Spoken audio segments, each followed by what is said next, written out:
오늘은 비즈니스 아이디어, 아이템의 컨셉이 비즈니스 모델을 구체화하는 데 얼마나 중요한지를 알려드리겠습니다. 그동안 로아 컨설팅은 아이디어 세대와 비즈니스 모델링을 위한 워크숍을 진행하면서 많은 스타트업들을 만나왔는데요. 재미있는 것은 생각보다 많은 팀들이 자신의 아이디어의 가치를 지나치게 높게 평가하고 있다는 것입니다. 멋진 아이디어를 생각해내며 기뻐하다가도 비슷한 서비스가 있다는 얘기를 해주면 곧바로 실망하기도 하죠. 근데 아이디어 하나로 모든 것을 설명할 수 있을까요?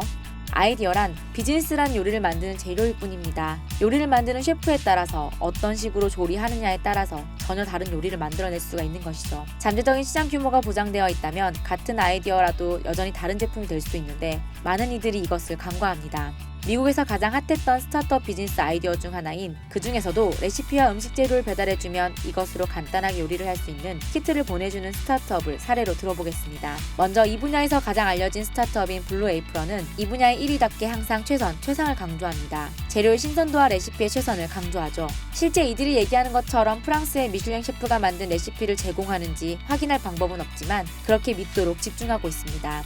두 번째로 셰프데이의 경우 같은 뉴욕 기반의 음식 재료 키트 배달 서비스이지만 비디오 서비스에 집중하고 있습니다. 블루 에이프런과는 달리 레시피 비디오를 보며 요리를 스텝 바이 스텝으로 할 수 있는 게 특징인 거죠. 또 하나의 유사 스타트업 헬로프레쉬는 다른 철학을 갖고 있습니다. 이들의 모토는 무조건 쉬워야 한다는 것입니다. 간단하고 빠르게 조리할 수 있는 레시피를 제공하겠다고 강조하고 있는데요. 그렇다 보니 상대적으로 가격이 저렴합니다. 마지막으로 플레이조이는 사용자의 취향을 수집해 음식에 대한 선호를 파악한 뒤 이를 기반으로 개인화된 레시피와 음식 재료를 보내줍니다. 마치 넷플릭스의 영화 추천 기능이나 왓챠를 떠올리게 하죠. 자, 그럼 이제 생각해보죠. 앞선 4가지 서비스들이 같은 서비스인가요? 완전히 다른 제품이라고 할 순 없지만 모두 동일한 아이디어에서 출발해서 각각 다른 컨셉을 만들어냈습니다.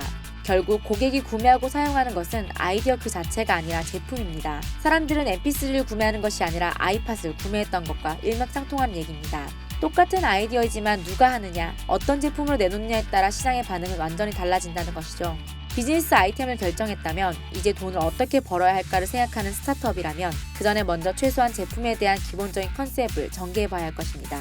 핵심적인 아이디어의 코어에서 시작해서 이것을 둘러싸고 있는 것들을 하나씩 구체화해야 합니다. 정확히 제품을 인지하고 경쟁 제품과 어떤 차별화된 점이 있는지 프로덕트 컨셉볼에 넣어보시기를 추천합니다. 자신을 카피캣이라고 생각하는 것을 여전히 부끄럽게 생각하고 있는 스타트업들에게 알려드리고 싶습니다. 나쁘고 위험한 것은 카피캣이 아닙니다. 가장 위험한 것은 컨셉이 명확하지 않거나 컨셉이 없는 제품입니다.